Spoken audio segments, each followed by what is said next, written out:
channel, please subscribe and hit the like, which is a little thumb up in the corner. And if you need any watch servicing done, you can contact me at jdwatchservice@gmail.com. So today I've replaced a mainspring on this old vintage Waltham pocket watch. And this is the one I discussed with the barrel in it. So it's got the barrel and the floating cap that I drew diagrams with before, and I replaced it with a mainspring.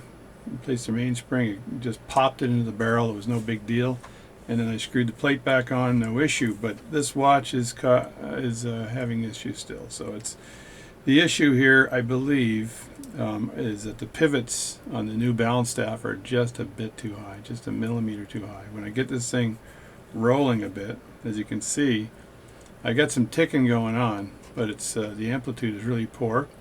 If I screw down on this screw in the balance cock, it stops. So there's a bit of a gap there.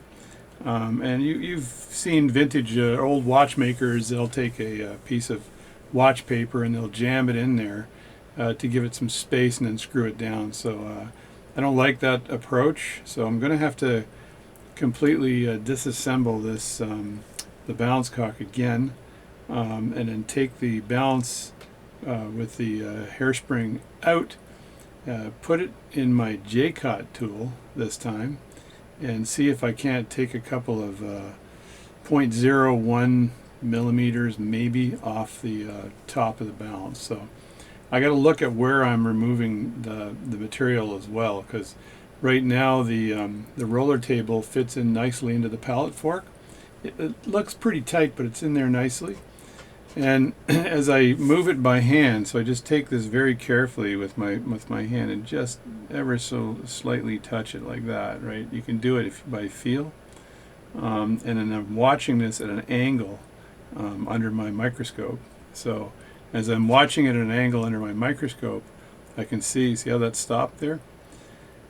I can see it going around, and it's got a positional stop here, so I can see it stopping as a positional stop, which might be that the pivots are a little bit too long and it's causing it to do that. It's just a frictional stop that's happening here. So I can't see any other problem here. I'm going to take the balance cock off and actually look at the pallet fork to make sure there's nothing in the pallet fork that's touching the impulse jewel on the way through, causing this to happen.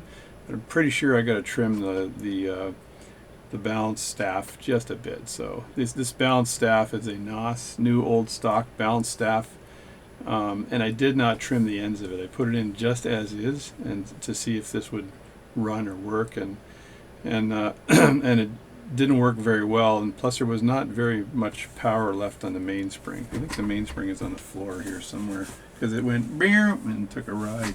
Hang on, I'll be right back. Oh my god. All right, I think my green screen moved. There's the mainspring, the old mainspring here, and it had, not only was it set, but it had some funky angle going on here which made it cone. So it was coning, as I said before, which is not good. So I replaced this mainspring with a brand new one. So now the mainspring is good.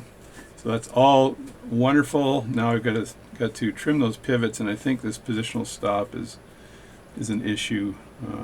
So I'm going to have a really close look at that impulse jewel and the mouth of the pallet fork, and I'm going to make sure that the pallet fork, the opening is nice and clean. I looked at it, like I said, in the serial microscope, and it's pretty tight. So I'm going to have a look at that and see if I can do something about reducing the friction going around. I don't like the factors of positional stop, though. Usually when you've got a positional stop like that, it just stops. It might likely be the pallet fork and the jewel not wanting to mesh in nicely. So I've got it running there, but it's going to stop again in a second. So it kind of goes around and has a positional stop.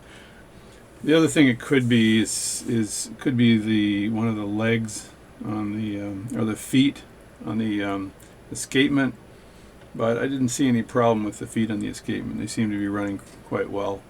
So it's running now, but not really spinning around that well. So, and I know if I put a little tiny bit of pressure on that screw, it's going to cause a problem. So I'm going to work on that and be right back and see what I can do here to resolve this issue. So there we go.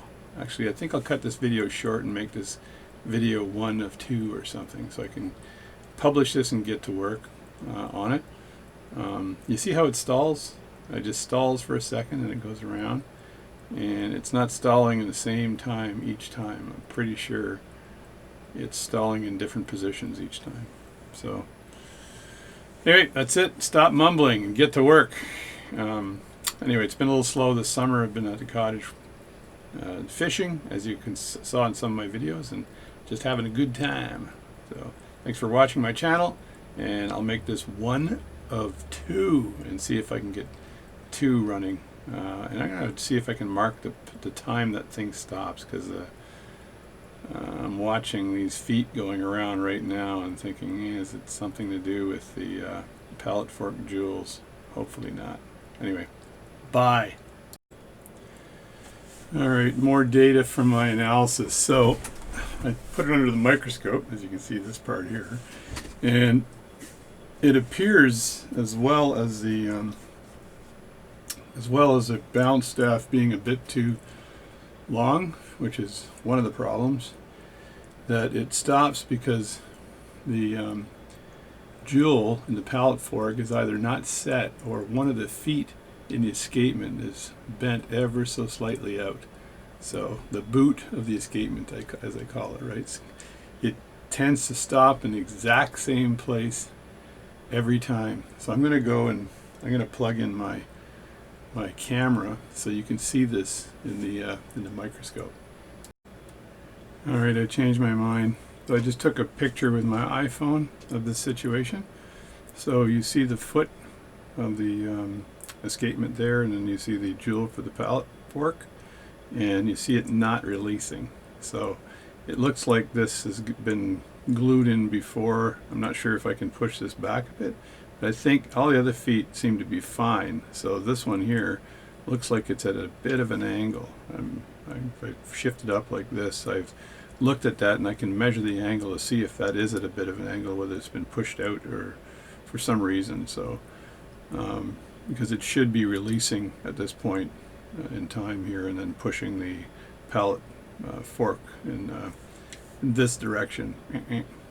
Get that right? No, this direction towards the right. So I think that is the issue of this this particular escapement. There's always something, right? There is always something in a really old watch. This one looks like it's had some maintenance done on it in the past too, so it's not as pristine as one might think. So I'm going to see if I can investigate that, but I think there's going to be a phase 2, because it's going to take me some time. I've got to strip the watch down again. I've got to look at that particular situation with that pallet fork, and I have to apologize to Luke, because I thought that would do it. The mainspring, it did need another mainspring, but it's got leftover issues. So again, a little bit of an apology to Luke. I've been pretty busy this summer with other things, and I got at this today and replaced the mainspring, and it's ticking away, but it's not, but this particular situation, it stops in exactly at this position, exactly on this particular leg of the escapement every time. So this is an issue. So it really can't get any good momentum ticking if every time it hits this situation here, it wants to stop. So, and I can unhook it by moving it a bit, but that's just side shake that's causing it to release it. So anyway, that's it for the video again, like I said before today. So thanks for watching. These are diagnostic problems you're going to get with any watch that's really old, 100 years old. That's why it doesn't cost you $50 to repair a very old vintage watch that's not running well. Thanks, bye.